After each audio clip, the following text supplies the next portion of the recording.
my son loved to go to Liberty Tool, and that was one of our big things.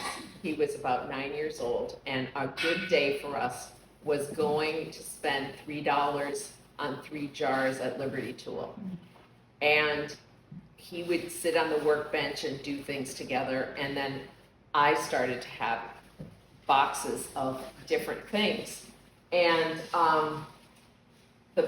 the artist from this gallery, John Lawrence, said, "Well, Deborah, that's Dada, don't you know?" And I didn't think anything was legitimate that wasn't a 2D thing in a gold frame. So I had some educating to do, and I was getting ready for grad school, and the big message that I kept hearing was, you have to mine yourself. You have to see what you're about. And so it unleashed my finding things and my passion for the history that's present in the remains of the physical objects, that they tell a story. So seeing work by Joseph Cornell and Doris Salcedo, a Colombian female artist, documented war through the presence of empty chairs. It was out of my realm of beauty and what I thought real art should be. And in the process, I was also in a writing group, and I would bring this to I was a low residency program that was happening over years, and I said, well, maybe I shouldn't be in this writing group because I'm supposed to be doing visual art. They said, no, it's you. You're mining yourself, and that's okay. So I thought I would read you a small thing that I wrote at that time that relates to the work. Romancing the dump. Many children remember walks to the park, the ice cream wagon, or playing outside as their favorite part of a good Saturday afternoon. For me, it was the bi-monthly trip to the dump. Back then, they called them dumps rather than transfer stations or trash depots. In rural Minnesota, dumps were easily accessible pits at the end of a bumpy gravel road somewhere not too far away. No fences, permits, restrictions, or limited access back then. Dumping was what everyone did with whatever they did not want anymore. For me, it was pure joy, an adventure into another world where chaos reigned, and even the stench of partially burned garbage didn't diminish the appeal. At the dump, a little bit of all my neighbors was left in a gentle mound in a state of not quite here, not quite there. My mom would holler, "Who wants to go to the dump?" I was always the first to get in the back of an old blue pickup truck. I do not know what the folks who did not have trucks did back then with their debris. Perhaps they were more secret about their rubbish, or simply did not have as much to cart away as our family of 6. In any case, usually my older brother and some friends would pile into the back of the truck near the old metal trash cans, while my little sister and brother jostled together up in the front of the cab with my mom. Once the back gate of the truck unlatched, and I suddenly found myself sitting in the road with a very sore behind, and my first experience of what I would later identify as an adrenaline rush. Thankfully, no cars were coming. I was still all in one piece. The fact that my mother started crying on the spot startled me as much as the fall. So I figured it was okay to cry too, even if the neighbor boy I had a crush on was watching.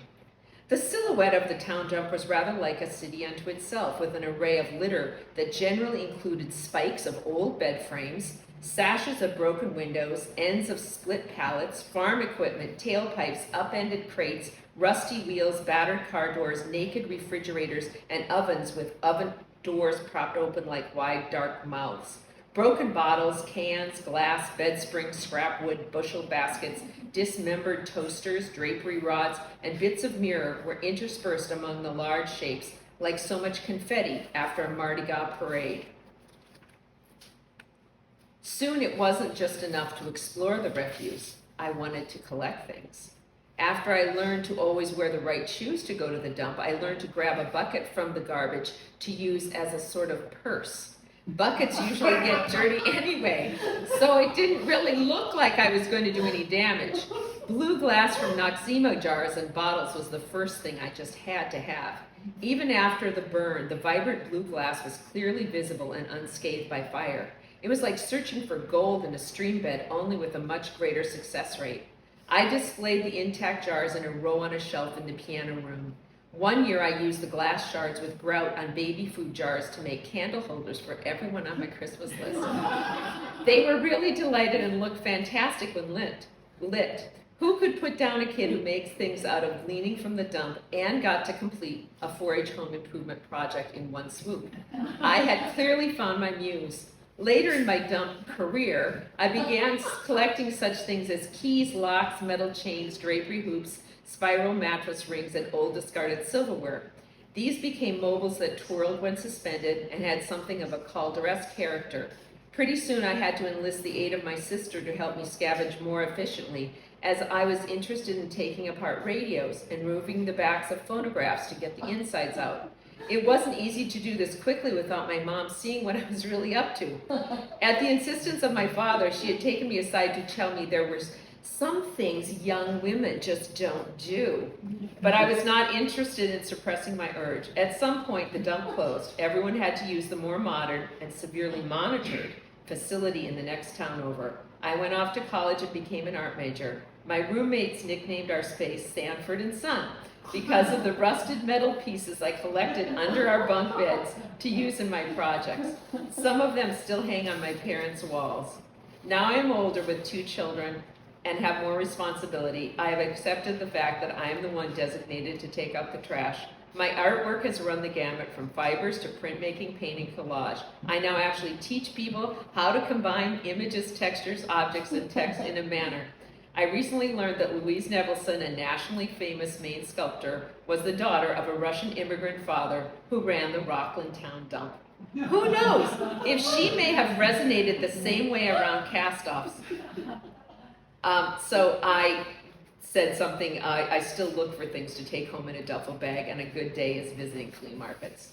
And I like the fact that there is some depth and there's some motion, and I don't disguise everything. I really want the objects to kind of speak. This was actually found on my first trip to Monhegan in the burn pile. You know how many artists go there and paint that fish shack? Well, this is one of their palettes that never made it back on the mainland. And also the surface of the wood was washed up.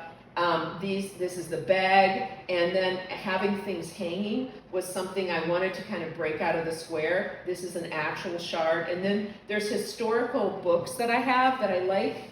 Up there was the first trip to Vinyl Haven. We stayed at Willie Hildreth's former poorhouse, our book group, and there was poison ivy all around us, and we didn't know it. But all those things came back with me, and I still have pieces of them. And they also, to me, speak of work. And it actually later segued into that I was very interested in documenting women's work. Because when you cook, it gets eaten. How do you show that? How do you show the work that went into it? So silverware and floor tile became part of the next one, and the coffee can. So that was getting more into that. And eventually I started printmaking with woven bacon and, saving grease. And but self-acceptance is a big part of art, because you're always doubting yourself. And to take a class with Andy Benoit, I was like, where's your junk piles? Like we were kin, like it was legitimate. He was an actual physical doctor, and he did this, so I could clearly get away with it.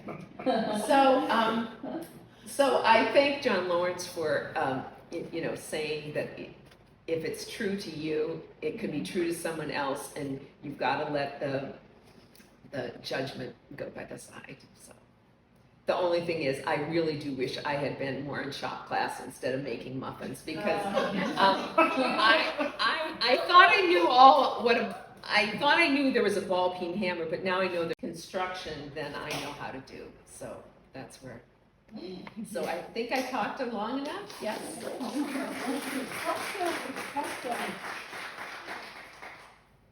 Yes. Yeah. What would you say is your favorite medium? I know you do wonderful printmaking, you paint. That is funny, because the thing I talked about in my bio, I am in a printmaking show, and it's in Topsom at Thornton Oaks, and I'm going to be talking there on August 2nd at 3 o'clock. And that involves a machine and involves pressing. Right. And many times what I like to do is find, nets and refuse that I can press through a press. So there's some kind of a memory there. So it still kind of relates to the idea of work, and you can see the labor that somebody did with this brush by its presence. And so showing work by absence in printmaking is also very fascinating, because you can't always predict, but you see a remaining shape that can elicit a pair of glasses or a lady's glove from the 1940s. Or I also did work with my very own dish towel. I photographed it and I had it 6 feet big, and I printed it. And I printed the back of my bacon package, and it looks just like a book. So, and it got in the Center for Contemporary Art, and somebody bought one. You couldn't have told me this stuff. I thought I couldn't believe it. But it's kind of like, my favorite goes according to the weather, if you will, because being indoors in the winter has a different mood about getting jazzed, whereas the monotypes was perfect for spring because the colors of my garden were coming and I just had to capture them. Whereas in the winter, old boxes of old things, it's time to dissect. Thanks.